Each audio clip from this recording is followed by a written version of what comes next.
Cuspers, welcome back to Deep Heights. Thank you for joining me. I'm glad that you're here. I'm going to do a lost and found reading, and I have the bones of this bread laid out, so we're going to go ahead and get into it. Uh, First, what I see here is a lot of silence, a lot of quiet, a lot of introspection, a lot of growth, a lot of learning. Painful lessons have been learned here and continue to be learned because that's what life is about. Life is about growth. It's about learning, about growing. Growing is living, but growing is often painful. And in those throes of painful growing, it's never able to be expressed. I'm just thinking of that what from Gore Vidal, the unfed mind devours itself. The unfed mind devours itself, and what that means, what we are, how we are thinking, how we are learning, how we are processing, how we are growing, not just with the mind, but with the whole of our being, with the whole of the being. So here, for what's being lost, for what's lost, we have Soleus, the Oakman, and the Soul Shrinker. And I feel here that there's a painful, burning growth. Interestingly, what this reminds me of now that I'm looking at it with the Oakman and Soleus card is from the Elfstones of Shannara, from Terry Brooks, and about the Elcris tree. And I don't know how many of you read fantasy novels, but it's the sequel, the second book of the Sword of Shannara.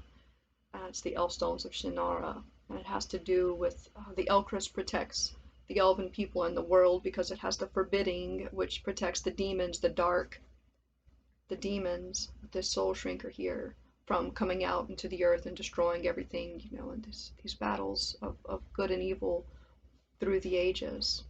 And in the end, there's a sacrifice of the self with the tree, this becoming, and it's an epic story, but it plays out. I mean, these are archetypes, these are stories that are about us as beings and our history and our present circumstances, we as individuals, because in all epic stories and all of these novels and myth, it's never the many against evil, the dark forces. It's the group, it's the small select few, and there's always the one. There's always the one. The handful of good people that go up against the many to defeat evil, and that's a battle that we all fight within ourself, and where you have found yourself. And it's difficult, it's dark. Those shadows that whisper to you in the night, in the darkness, as you grow, the sacrifices that we make as we grow and expand, because in every death there is a rebirth, with the tree that you are, your history, your ancestry, your DNA, this growth, this soul fire, the earth fire, the earth blood that's within you, within your spirit, that spark of life that you're gifted with. And doubts, the doubts are never left behind. I feel a sense of dark night of the soul here, but I feel like dark night of the soul is never a good description, because it isn't just one experience that you have that and then you have this enlightened moment where you come out and you're like, yes, I'm better and I've won and we've won and yay, and evil is defeated. No, it's always there because it's a part of us as who we are and our nature as beings, just the nature of this world, this reality of our bodies, of our spirits. Being less afraid of that and who you are, finding it within yourself. I don't know, this is what Deep Heights is about. What's found, we have Mickle Muckle, the Laum, and Arvel the Parrot. A sense of quiet joy and peace, of holding your tongue. As divided as the world is, we can be so quick when we come up against others to argue, to fight, to argue. It's arguing your point. We never have the right to tell another what to do, right? And it becomes we get on this moral, ethical line, but there's a line between good and evil that's known, but there's something that you're not speaking about. You have this inner hidden joy, this peace here, this happiness, different from this with the Soleus, the Oakman, and the Soul Shrinker. This is more fighting against it, doubting your own abilities to come through whatever circumstances that you're having to come through as a being. Here, about knowing this Arwell the parrot, having it there, but waiting for the right moment to speak. There's a right moment to speak. And it's whatever you have to say. It's like the joke's on them a little bit. You know, in all of the stories that we read, they're, you know, the good wins. Good wins, but evil causes much destruction and much pain, death that isn't able to be reborn.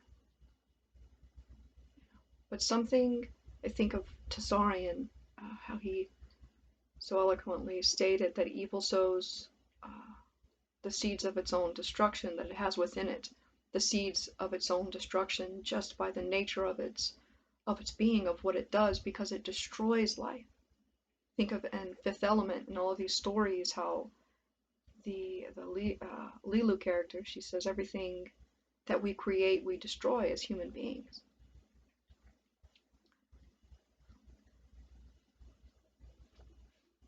That a lot of thought has been put into whatever you've been going through. This isn't just another love story. This is about the nature of being,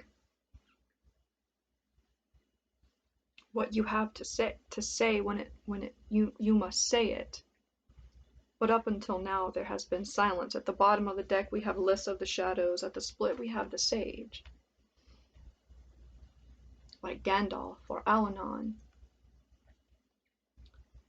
the druid that walks in the shadows, that sleeps, Radagast, within nature, there's parts of ourselves that we have within us. We have access to these archetypal beings through the way that we live, the way that we breathe, the way that we eat, the way that we think, the way that we feel, to guide us through life and through the world. How can anyone sit here and say, tell me a love story, when we look out at the realities of the world and where we are going as a civilization? We watch it crumble, the slow descent into chaos, madness, and destruction.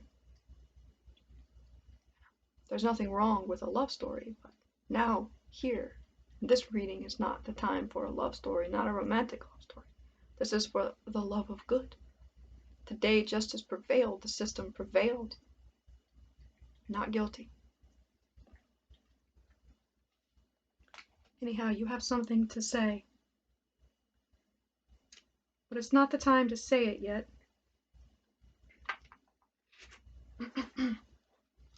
You've been growing, you've been learning what it is within you that has access to that. And there are no roadmaps. There's nothing to lead you there. It finds you and you find it.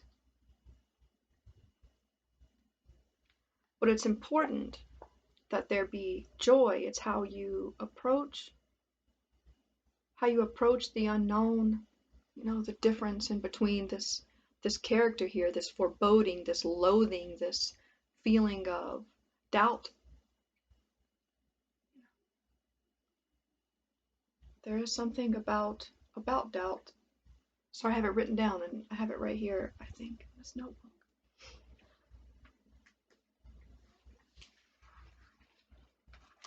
Forgive me. But I think it's important, and I had written it down. It's from Hess, from the Glass Bead game.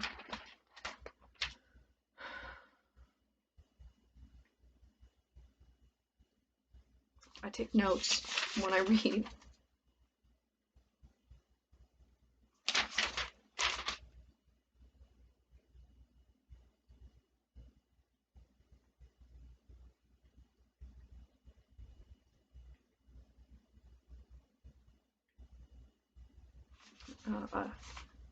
If seen with a truly meditative mind, nothing but a direct route into the interior of the cosmic mystery, wherein the alternation between inhaling and exhaling, between heaven and earth, between yin and yang, renew, forever being created.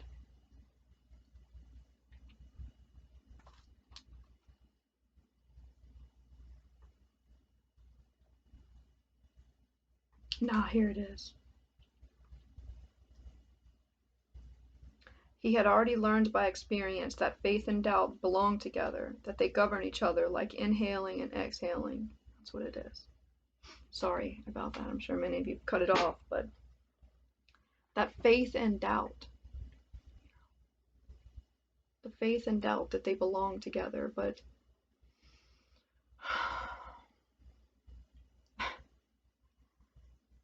there are never any answers. Tarot seems to always lead to more questions.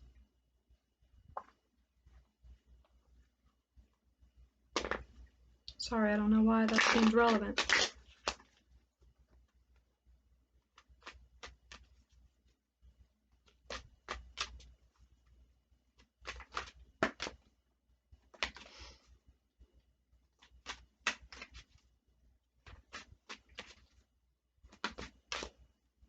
Heart chakra, magic here on the bottom of the deck. It's what it seems like, this feeling of peace, of contentment in the heart. How does the heart speak? How does your heart speak? Does the heart protect you when it comes to magic and the ways that we live? There's another quote from Hess from the Glass Bead, not a quote, but a line in that book, and I think it was the music master. He said, truth cannot be taught, it must be lived. It's the same way with magic, that magic cannot be taught, it must be lived. And we live magic through the heart, through that believing, through that lightness, even for things that are extremely heavy, circumstances that are extremely heavy. Doubts, there's a very heavy energy here with the sage and the list of the shadows, but it becomes light. The tree moves, the roots move, it grows, it protects, because it's written within you, it's created within you.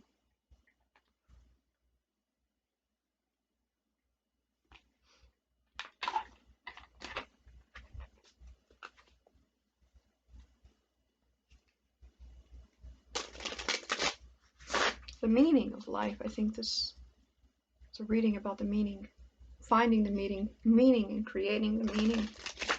What is it? What is this world about? That existential crisis. Does life have meaning? Does the world have meaning? You must give it meaning. Do you give meaning to a meaningless world?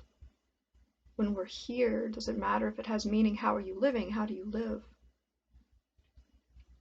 How do you grow? Because as much as we know about the world, we don't know why we're here. We don't know how we got here, how the world got here, if we're alone. Science doesn't answer those questions, not adequately.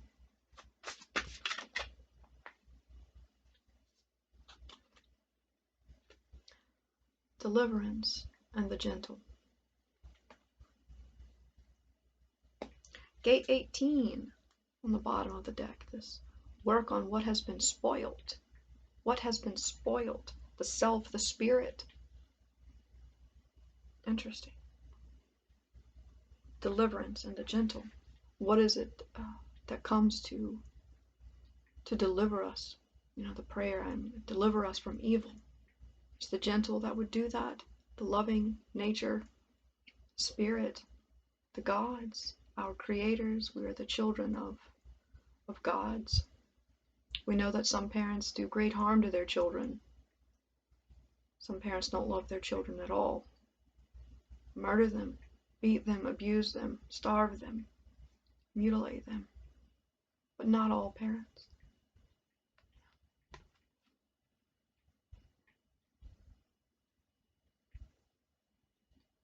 This gate 40 here, this deliverance, the point of transition between struggle and liberation. Really see that here, that line between faith and doubt at first that I had read, all of the inhaling and the exhaling, these two polar opposite ways of being that doesn't cancel the other out. Aloneness, the power of the will to deliver. I was saying, this has been a journey alone. You've been alone, but this is a journey alone. You go into the darkness alone. The hero goes out alone. The one faces the evil alone. That it's a battle of the own, of the will of the one against the many, the legion of evil. The gentle, with this extraordinary power of clarity. I feel like that's something that you're finding, but this must roll away from you like a cloud. There are so many questions. So many questions here. And how does it roll away? Magic. The magic of the heart.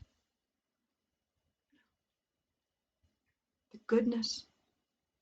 The little things, the little deeds, the purity of the heart, the gentleness of the heart, the holding your tongue when something hateful can be said. Grace is below this. Work on what has been spoiled, this correction, this essential learning, the purpose of life, the purpose of your journey here on earth, in this reality here. The vigilance and determination to uphold and defend the basic and fundamental human rights. I want to read these lines because they're so interesting. Buddhahood, therapy, the incompetent, the zealot, terminal disease, and conservatism. It's very interesting.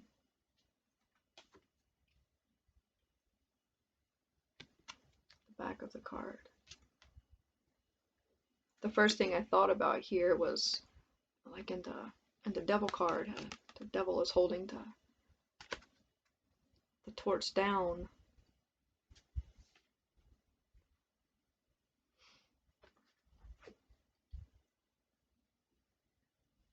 A lot of stillness and a lot of silence. Who's with you on these roads that we travel alone? It's like tarot meets you somewhere along the way to give you guidance, to give you hope, to give you joy, to remind you that it's all within you, that it's all in your heart. Magic is in your heart.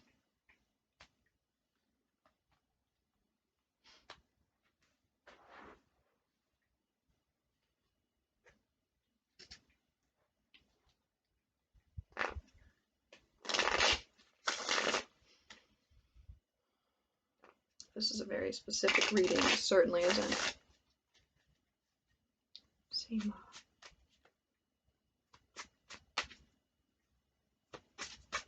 For everyone, for many at all. And rightfully so, because this type of character, the druid, the sage, the Alanon, the Gandalf, they are so few. In fact, there's one. But it's there as a guide. And it's not so much necessarily that you must become this type of being now, is that this being is there to guide you. as an archetype within yourself, within the psyche, within the mind, within the spirit, within nature. Because this Micolamuckle could also be like madness, where you just, the nihilism, you would just look at the world and, oh, it's pointless, it has no meaning. No, it does have meaning. You know, the energy of the sage, how the 7 of Cups here on the bottom of the deck, talking about that nihilism, that debauchery, that nothingness, that madness, that sinking into oblivion that happens with this soul shrinker energy.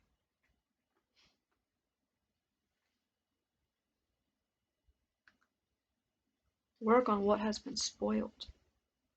The spirit of man. Are we born into it? Is it something we become? Is it something that we're made? We don't have the tools. The tools are not taught to us, that we're not taught that in school. It's not so readily available outside because it's inside. Individual, uniquely individual for each of us, each person. That's the work, that great work, that's the magic. That's the magic. Magic is 31. The heart chakra is 4. The foundation, the bridge between yourself, truth, is the heart.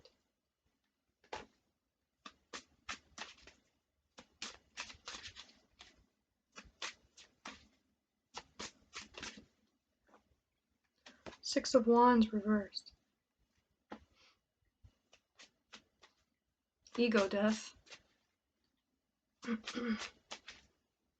Burning, you know, and I feel like that goes here with the Soul Shrinker, Oakman, and the Soulless card. Because it would be like a hollow victory.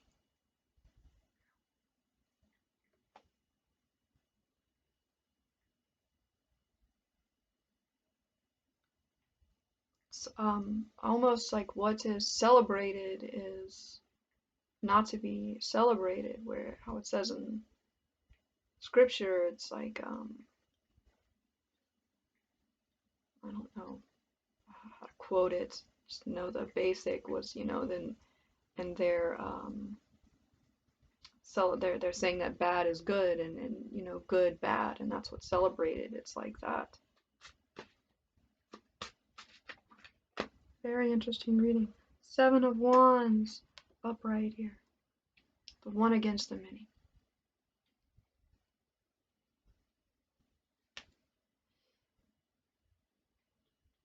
Mars and Leo.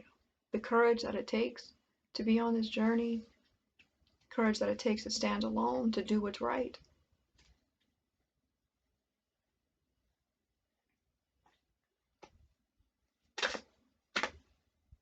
Four of Swords reversed.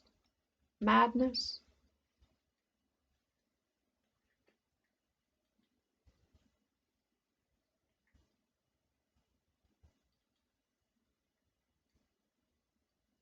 Fighting against illusion.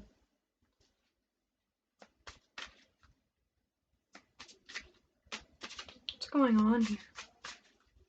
Very interesting reading. It's like there's no answer because there's no question, but there's no answer, just I want to say analysis, maybe.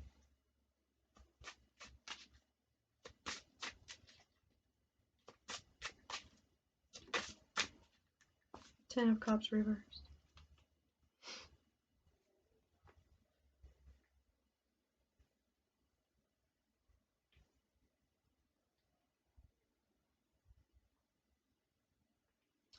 Yeah, you know, it's like working on what has been spoiled. 7 of Wands. 6 of Wands, 10 of Cups, and 4 of Swords reversed.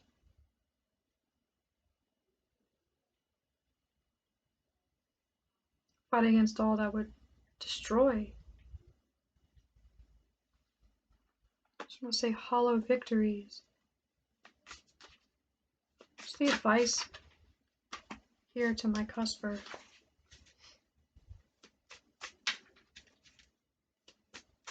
Just the advice to my Cusper.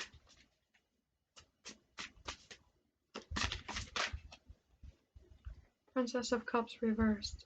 Seven of Swords. Ten of Swords reversed. Something you've experienced has been very, very difficult. Princess of Wands, Magician behind that, though.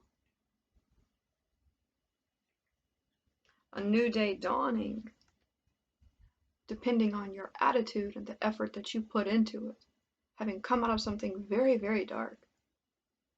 But it is over, but it's like you must break out. You must break out yourself, and you must be clever and cunning.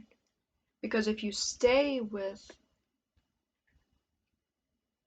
a hollow, emotional, and psychological being, it's like the soul shrinker. It would be, you have nothing to fight. How can you fight against anything?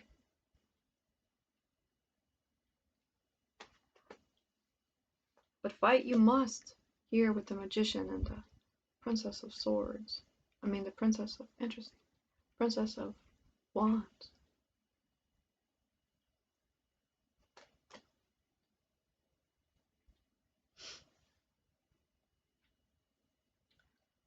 I don't know if any of this has made any sense or if I'll even post it, but I'm going to close because whatever has been said or what you've needed to hear has been said, I feel. Duality. Struggle on the bottom. And I feel like that's really what this is. The struggle of this world and the meaning of it, and if it has any meaning to you, and how you operate within it, if you give up, if you forfeit that spark within yourself. I feel like there's going to come a day when we all must stand alone.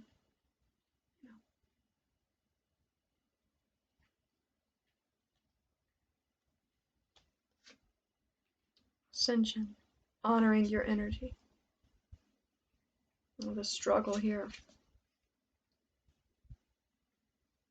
Keep fighting, keep working, allow the magic to flow through your heart, Cusper. I wish you luck.